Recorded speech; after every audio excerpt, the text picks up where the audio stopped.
Assalamualaikum warahmatullahi wabarakatuh. Alhamdulillah, Alhamdulillah hamdan syukran lillah, salatan wa salaman ala rasulillah. Asyhadu an la ilaha illallah wahdahu la syarikalah, asyhadu anna Muhammadan abduhu wa rasuluh la nabiyya ba'dah. Para pencinta ilmu pengetahuan yang dirahmati oleh Allah Subhanahu wa taala, kali ini episode yang ke-54 dari kajian kita tentang keilmuan.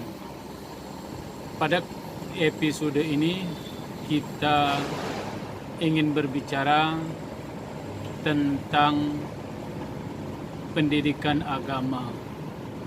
Pada kajian sebelumnya kita sudah berbicara tentang definisi atau istilah-istilah yang berkaitan dengan agama.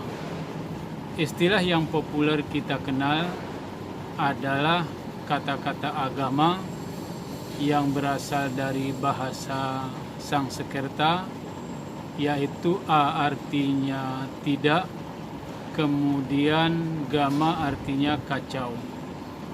Artinya orang yang beragama adalah orang yang hidupnya tertib, orang yang hidupnya teratur, orang yang hidupnya tidak semraut. Itu yang disebut orang atau kehidupan yang beragama. Dalam bahasa Melayu sering juga kita mendengar istilah ugama. Antara ugama dan agama dalam pengertiannya sama. Kemudian kata agama sebagaimana kita sudah jelaskan adalah berasal dari manusia itu sendiri. Artinya kepatuhan-kepatuhan yang ada dalam agama adalah kepatuhan-kepatuhan yang dibuat atau terhadap aturan-aturan yang dibuat dalam kehidupan manusia itu sendiri. Kemudian istilah yang kedua juga menjadi bahagian dari istilah yang sama, yaitu istilah religi. Religi mungkin dalam istilah sehari-hari itu berasal dari bahasa Inggris. Dalam masyarakat Barat, ketika orang dikatakan mempunyai religi, mempunyai keyakinan, mempunyai kepatuhan, pada dasarnya mereka adalah meyakini setiap benda yang ada di alam ini mempunyai kekuatan. Gunung mempunyai kekuatan, pohon mempunyai kekuatan, batu besar mempunyai kekuatan. Keyakinan terhadap keberadaan kekuatan-kekuatan di balik benda-benda yang ada di alam ini, itu dalam istilah keagamaan itu disebut dengan religi. Kemudian istilah yang ketiga adalah istilah ad-din, atau sama juga dengan istilah yang disebut dengan millah. Ini istilah yang muncul atau istilah yang dikenal yang lahir dari bahasa Arab yang mempunyai makna adalah kepatuhan terhadap Allah Subhanahu wa taala. Kepatuhan kita terhadap Allah Subhanahu wa taala itu disebut dengan ad-din, atau aturan-aturan yang kita patuhi itu adalah turun dari Allah Subhanahu wa taala melalui wahyunya yang diturunkan kepada manusia untuk dikerjakan, untuk diamalkan dan seterusnya. Jadi istilah yang paling bagus dalam perspektif Islam adalah istilah ad-din, yaitu sebuah aturan, yaitu sebuah kepatuhan terhadap Allah Subhanahu wa taala. Ini yang disebut dengan istilah ad-din.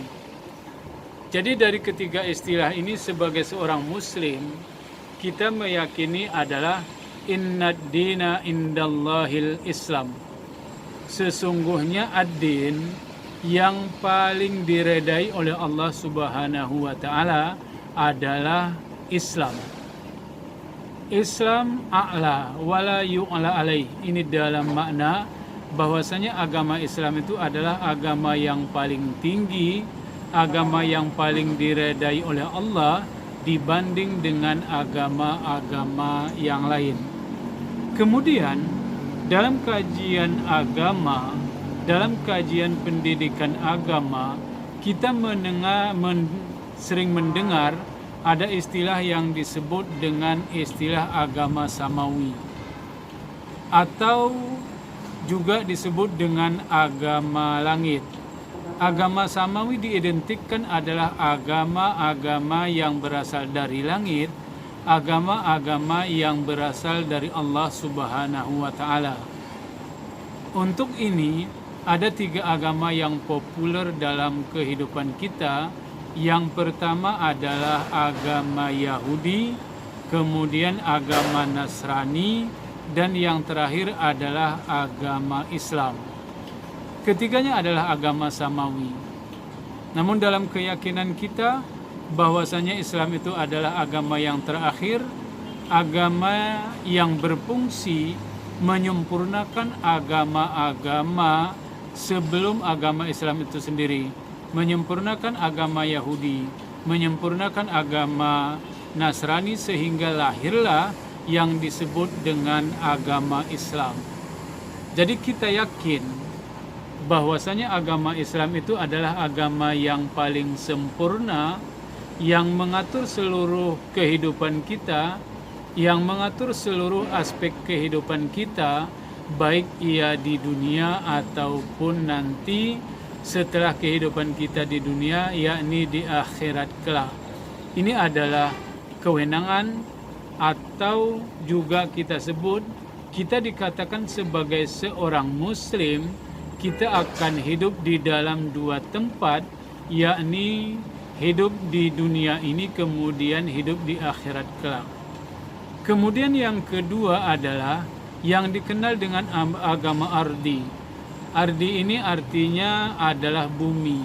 Agama ardi adalah agama bumi, di mana agama-agama ardi itu adalah dibuat oleh manusia, kemudian dipatuhi oleh manusia, kemudian dilaksanakan oleh manusia.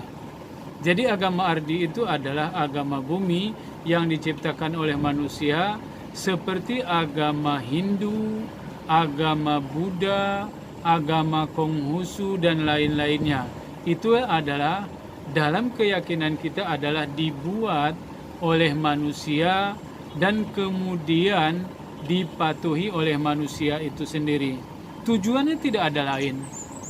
Semua agama, ad-din, kemudian religi, tujuannya adalah untuk membuat kehidupan manusia itu sejahtera, membuat kehidupan manusia itu berkeadilan, membuat kehidupan manusia itu menjadi sempurna di dunia.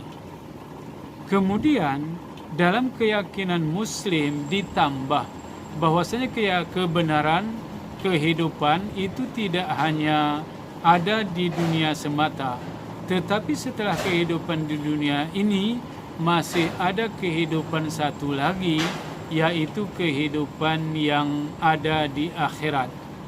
Kehidupan di dunia adalah kehidupan melaksanakan atau menjalani aktivitas-aktivitas dalam kehidupan kita yang kemudian nanti di akhirat akan dipertanggungjawabkan. Apakah pekerjaan yang kita lakukan di dunia ini mendapat redha Allah, atau memang pekerjaan yang kita lakukan di dunia ini sebagai pekerjaan atau aktivitas yang sia-sia?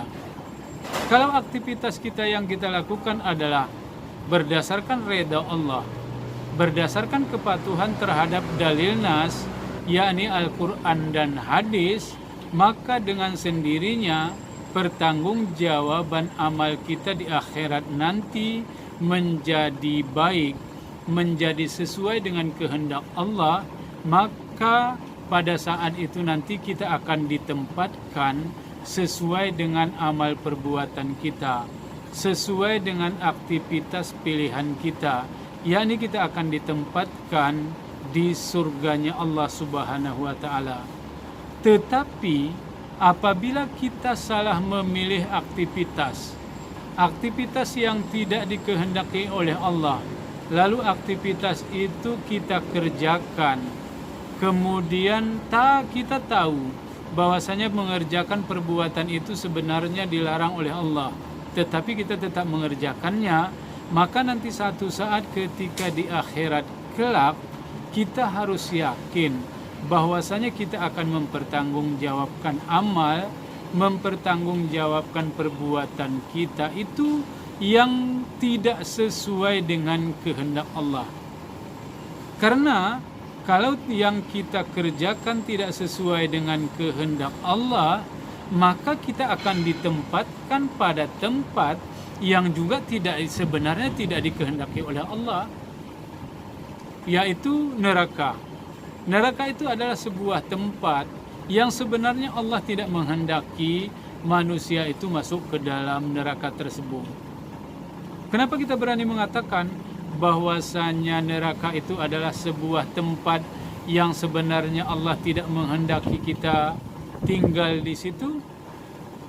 Karena Allah Subhanahu wa taala sudah menurunkan Al-Qur'an kepada kita.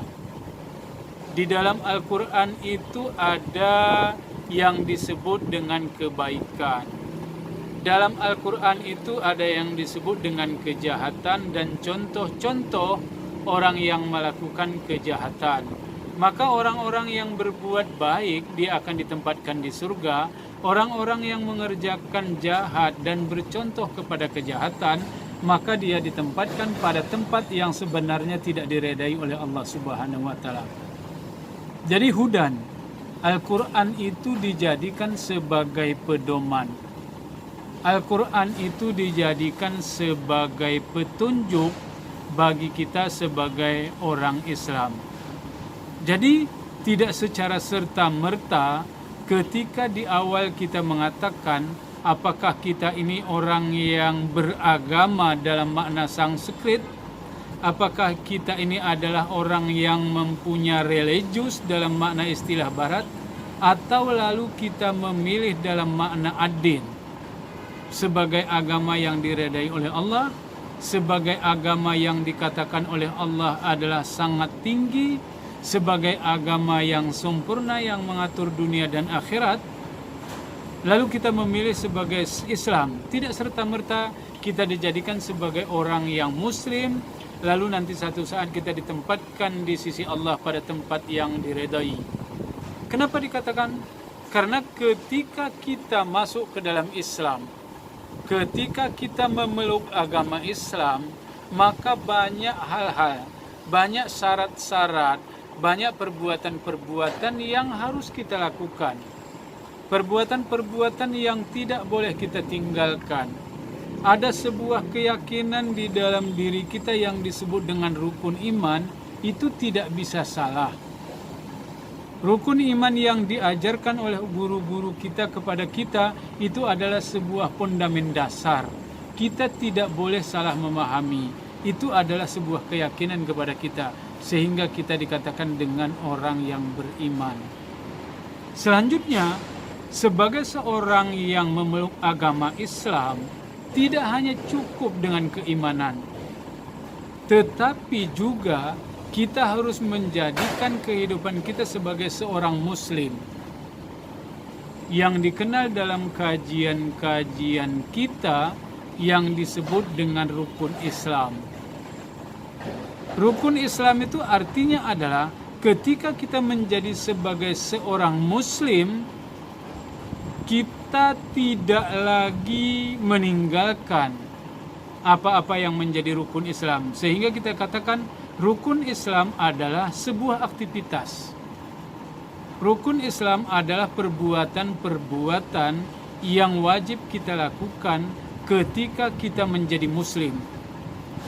Jadi seseorang yang menjadi muslim, dia harus mengerjakan pekerjaan-pekerjaan yang sudah diperintah oleh Allah Subhanahu wa taala, yang kita yakini itu sebagai rukun Islam. Sebagai contoh, mengucap 2 kalimah syahadat, mendirikan salat, mengerjakan puasa, kemudian zakat, lalu kita melaksanakan haji ke Baitullah. Itu adalah aktivitas-aktivitas kita yang tidak boleh kita lupakan, yang tidak boleh kita tinggalkan, sehingga kita bisa mengatakan bahwasanya saya adalah seorang muslim. Tetapi kalau pekerjaan-pekerjaan itu belum sempurna kita lakukan, bahkan masih banyak yang tidak kita lakukan, artinya Islam yang kita peluk, agama Islam yang kita akui sebagai agama kita, belum kita bisa mengatakannya sebagai seorang Islam atau Muslim yang sempurna. Ini adalah fondamen. Ini adalah dasar dari kajian kita tentang agama itu sendiri. Mari kita memahami, mari kita belajar, berpikir, mari kita mengamalkan apa yang menjadi tugas, apa yang menjadi kewajiban kita sebagai seorang muslim yang hidup di dalam dunia ini. Ingat, ada yang dinamakan seperti yang kita katakan tadi, agama itu sendiri atau Islam itu sendiri. Kemudian ada Allah, kemudian ada manusia yang kita sendiri, kemudian di sisi lain ada Allah, kemudian di sisi lain lagi ada agama. Ini kita padu dalam kehidupan kita, sehingga kita bisa mengatakan bahwasanya diri kita adalah orang yang beragama secara sempurna. Mudah-mudahan ada manfaatnya dari kajian kita tentang pendidikan agama ini, menjadikan sebuah pemahaman yang universal, menjadikan sebuah pemahaman yang sempurna terhadap diri kita, sehingga hidup kita mendapat reda dari Allah Subhanahu wa taala. Kami akhiri, wabillahi taufik wal hidayah. Assalamualaikum warahmatullahi wabarakatuh.